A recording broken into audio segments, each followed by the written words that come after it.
Too big for you. The night was quieter than usual on the ranch, with only the hum of crickets filling the warm summer air.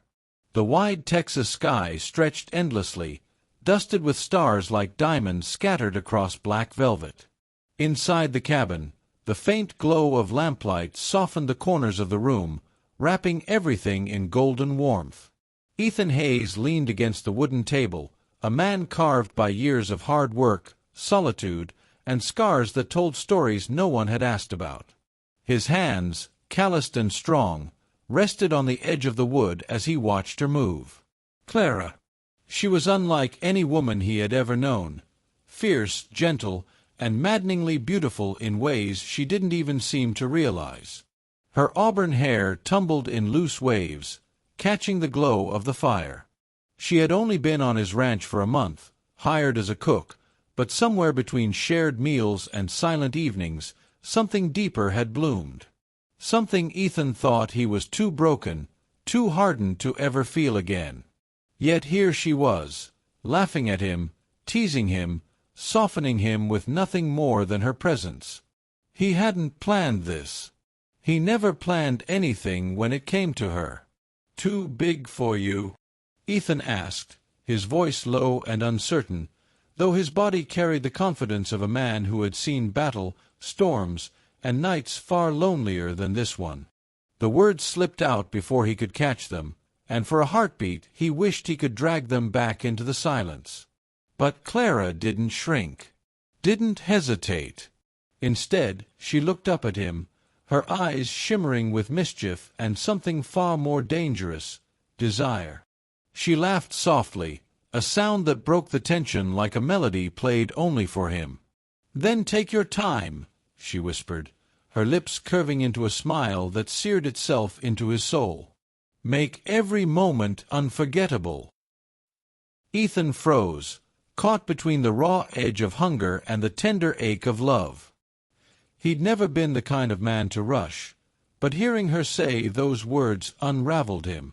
She trusted him. She wanted him. And God help him, he wanted her with every bone in his body.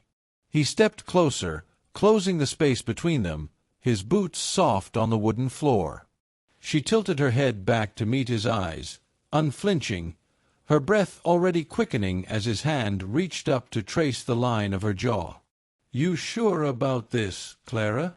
His voice was husky, barely more than a rasp. She nodded, pressing her cheek into his palm, closing her eyes for a moment. "I've never been more sure of anything."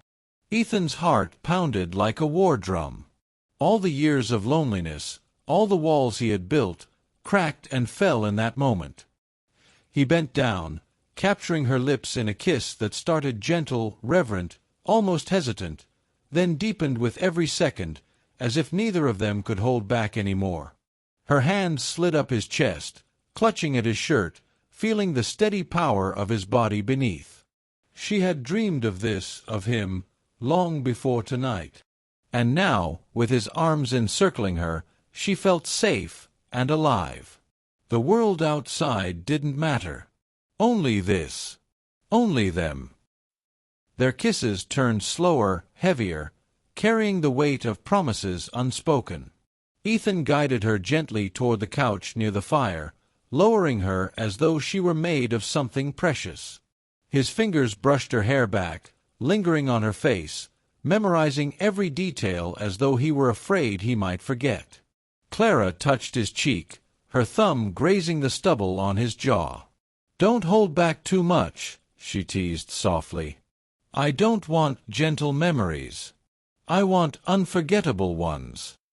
Her words ignited something in him, and yet he still moved with care, slow, deliberate, giving her time to feel every heartbeat, every breath. The heat between them grew, fierce and unstoppable, but he made it stretch, savoring it. Every kiss along her neck, every touch on her skin, was etched into memory like a brand. She gasped his name, and he held her tighter, knowing he would never let her go. Time blurred. The fire crackled. Shadows danced on the walls as their bodies moved in rhythm, a language older than words. Ethan whispered against her ear, promises of forever he never thought he could give. Clara answered not just with words, but with the way she clung to him, the way she looked into his eyes and saw not a broken man, but the one she had been waiting for. "Ethan!" she breathed, her voice trembling with both need and love. He kissed her deeply, silencing her, then pulled back just enough to meet her gaze. "I'll make you remember this night for the rest of your life." Her lips curved into that smile again, the one that had undone him. "You already have." When the fire burned low and the crickets outside sang their midnight song, they lay together, tangled in warmth and quiet laughter. Ethan traced lazy patterns along Clara's arm, his chest rising and falling steady against her cheek. She had never felt so cherished, so completely seen. He had given her not just passion, but something far rarer, devotion. And Ethan? He realized something that terrified and thrilled him in equal measure. He was hers. Entirely. Morning came softly, sunlight spilling through the thin curtains. Clara stirred first, smiling at the sight of Ethan still asleep beside her, one arm draped protectively over her waist. She brushed a kiss across his forehead, careful not to wake him. But he did stir, his eyes opening slowly, the corners crinkling as he gave her a rare, unguarded smile. "Morning," he murmured. "Morning," she whispered back, running her fingers through his messy hair. For a long moment they just looked at each other, the silence filled not with awkwardness, but with everything they didn't need words to say. Finally, Ethan chuckled, his voice still rough from sleep. "Guess I wasn't too big after all." Clara laughed softly, pressing her forehead to his. "No, you were just right." And from that day on, neither of them forgot, not the night, not the words, not the love that had taken root between them. Because when he asked, "Too big for you?" she had given him an answer that would live forever in his heart. "Then take your time, make every moment unforgettable." And he had. He always was.